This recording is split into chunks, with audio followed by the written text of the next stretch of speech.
ہم اپنی نسلوں کی نصرت امام ہونے کے لیے جو تمنا رکھتے ہیں، اس کی پہلی ذمہ داری یہ ہے ہم یہ دیکھیں ہم اپنے لیے کس خاتون کا انتخاب کر رہے ہیں، وہ کون سی خاتون آ رہی ہے، کیا اس خاتون کے ہوتے ہوئے ہم امام معصوم حجت خدا کے مددگار بن سکتے ہیں؟ کیا اس خاتون کے وجود سے ہماری نسل، ہماری اولاد کیا امام معصوم حجت خدا کی نصرت کر سکتی ہے؟ ہم کس خاتون کو گھر میں لے کے آ رہے ہیں، اپنی نسل کے لیے یا اپنے لیے؟ ایک میں مثال دیا کرتا ہوں، دیکھیں مثلا آپ کے پاس آپ کے معزز علاقے کے کسی حاجی صاحب نے آپ کو 50,000 روپے بطور امانت دیے۔ جب انہوں نے آپ کو یہ امانت دی یا کسی نے آپ کو زیورات یا کوئی اور قیمتی چیز بطور امانت دی کہ آپ میری اس امانت کو محفوظ رکھیں، میں 1 ماہ بعد یا مقررہ وقت پہ اس امانت کو آپ سے وصول کر لوں گا۔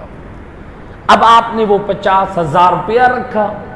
یا آپ نے زیورات کی شکل میں رکھے، یا آپ نے کوئی اور قیمتی چیز رکھی، ایک مرتبہ آپ کو یہی خیال ہر وقت رہے گا خدا کرے جو میں نے پیسے امانت کے طور پر دیے ہیں وہ مجھے پورے اور سالم واپس کر دیے جائیں۔ جو زیورات کہیں امانت پر رکھ کے خواتین حج و زیارات کا سفر کرتی ہیں، یہ خیال بار بار رہتا ہے خدا کرے جو امانت میں فلاں رشتہ دار یا خاتون کو دے کر آ رہی ہوں، خدا کرے وہ امانت میری محفوظ رہے، یا میں نے فلاں جو قیمتی چیز فلاں کے پاس امانت رکھی ہے، خدا کرے وہ میری امانت محفوظ رہے۔ اب اگر آپ کا وہ 50,000 روپے، اگر آپ کے وہ زیورات، اگر وہ آپ کی قیمتی چیزیں جس کے پاس آپ نے امانت رکھی،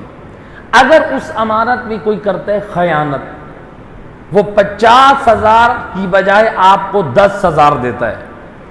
وہ سونے کے زیورات مکمل سیٹ کی بجائے وہ صرف آپ کو 2 چیزیں دیتا ہے، وہ قیمتی چیز دینے کی بجائے آپ کو وہ آدھی چیز دیتا ہے، آپ کا ایمان کیا کہتا ہے؟ آپ کا دین کیا کہتا ہے؟ کیا آپ راضی ہوں گے؟ آپ نسلوں کو یہ وصیت اور نصیحت کریں گے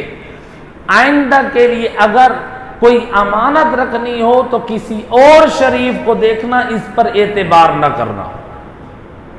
تو انسان امانت سے پہلے بھی یہ دیکھتا ہے کہ میں جہاں امانت رکھ رہا ہوں وہ کون ہے، کیا وہ ذمہ دار ہے، کیا وہ میری امانت کو سنبھال پائے گا،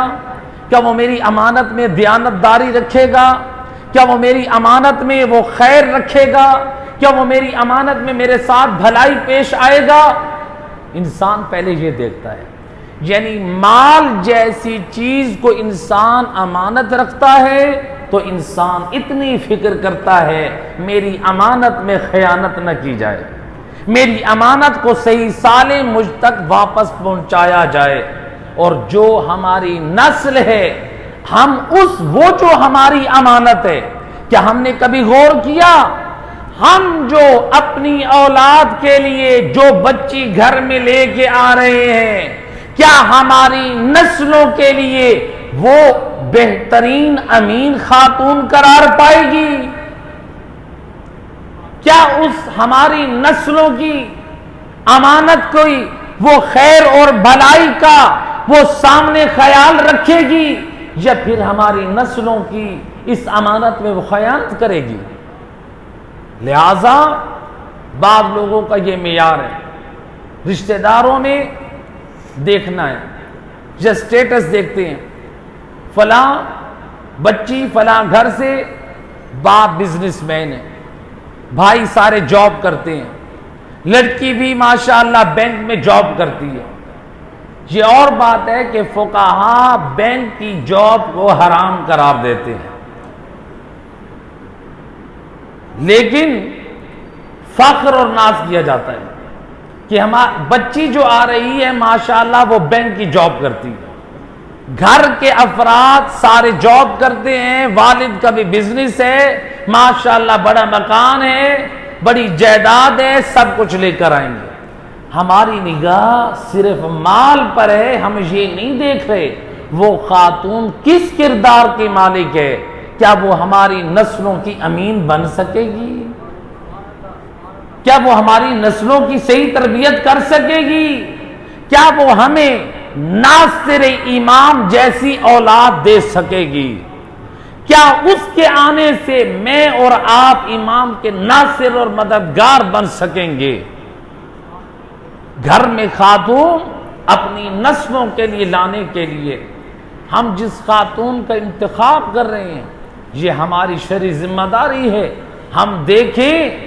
ہم کس خاتون کو گھر میں لا رہے ہیں، ذرا دیکھیں اس نسل کی پاکیزگی اور طہارت کے لیے